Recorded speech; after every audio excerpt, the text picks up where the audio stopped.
Shalom. Nearly 10 years ago, I found myself walking through the doors of Beth Jacob, a beautiful and well-known synagogue in Los Angeles, for the first time. And as I made my way through the shul, into the sanctuary, as I found a place to unravel my talit and prepare to daven shachrit, I was hit with an overwhelming power of emotion. Why? Because this was my Zaydi's shul. My great Zaydi davened here for decades before he passed away. In short, this was his home away from home. And though I had never had the zchut to daven with him in that particular location, and while there was no outward sign that he had ever been there, his presence was tangible and emotional, at least for me. In human experience, we often find ourselves at a particular time standing in a particular place, a place of note, and we are impacted by the events which took place there.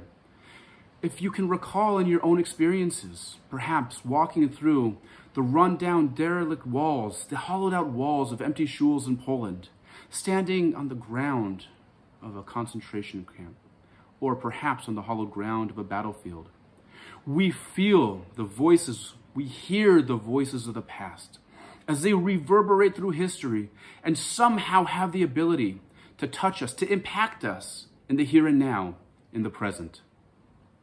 This idea, the idea of power of place, is found in the beginning of this week's Parsha.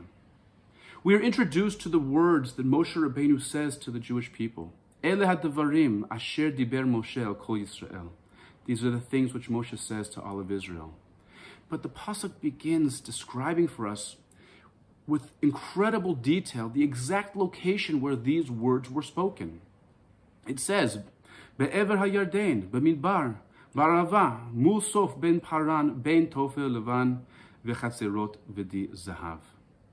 Why does it need to be so precise? Why couldn't just say, these are the words that Moshe spoke? If we look at the words of Rav Shimshon Raphael Hirsch, he describes beautifully for us. For our Moses departs from us, and no monument, no commemorative column, no earthly commemorative token is left behind him. The whole earthly personality of our Moses disappears with his death. Only the place on earth where the last of his faithful words were heard by his people is handed down with the most possible precision, so that if a later descendant of his people comes to this place, it may bring to him an echo of the word of Moses and inspire him to be a faithful follower in his people and for his people. What Rav Shimshon Raphael Hirsch is describing for us is the fact that the places we find ourselves in have the ability to be imbued with the echoes of the past, that we as individuals have the ability to imprint on place and to in some way preserve for the future the here and now. And that's what he's describing with Moshe. Moshe's words, the place where Moshe speaks, has the ability to inspire. If I could recall for you the first time that Moshe interacts with HaKadosh Baruch Hu, the seminal moment with the sneh, the pasuk there tells us that Hashem is standing in front of this, that the Moshe is standing in front of the burning bush. And it says, Sha'al na'alecha me'al raglecha, ki amakom asher ata omed elav adamat kodesh hu. Remove your shoes from your feet, because the place where you're standing is hallowed ground. It's a holy place. The Gra, in his commentary on this particular pasuk, raises the question, why was it necessary for Hashem to tell Moshe that he was standing in a holy place? Clearly, Moshe would have known that. And he suggests that perhaps Moshe understood that only the place where the sneh was, where the fire burned, and Hashem was speaking to him, perhaps only that location was holy. But the place where he's standing, that wasn't. And it was for that reason that Hashem had to remind him that the place, Moshe, that you're standing now also is holy. The Gra describes the idea that for us in our lives, it's very easy for us to identify a place which is holy, a place where I can connect to Hashem, that place is the shul. But everybody else, everywhere else, isn't.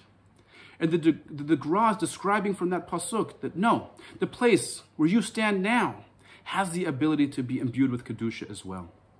The power of what we do here in the present, has the ability to be full of meaning It has the ability to matter here in the present and in the future. It can be imbued with Kedusha as well. That's the idea that both Rav Shimshon and Raphael Hirsch and the Gra are communicating to us.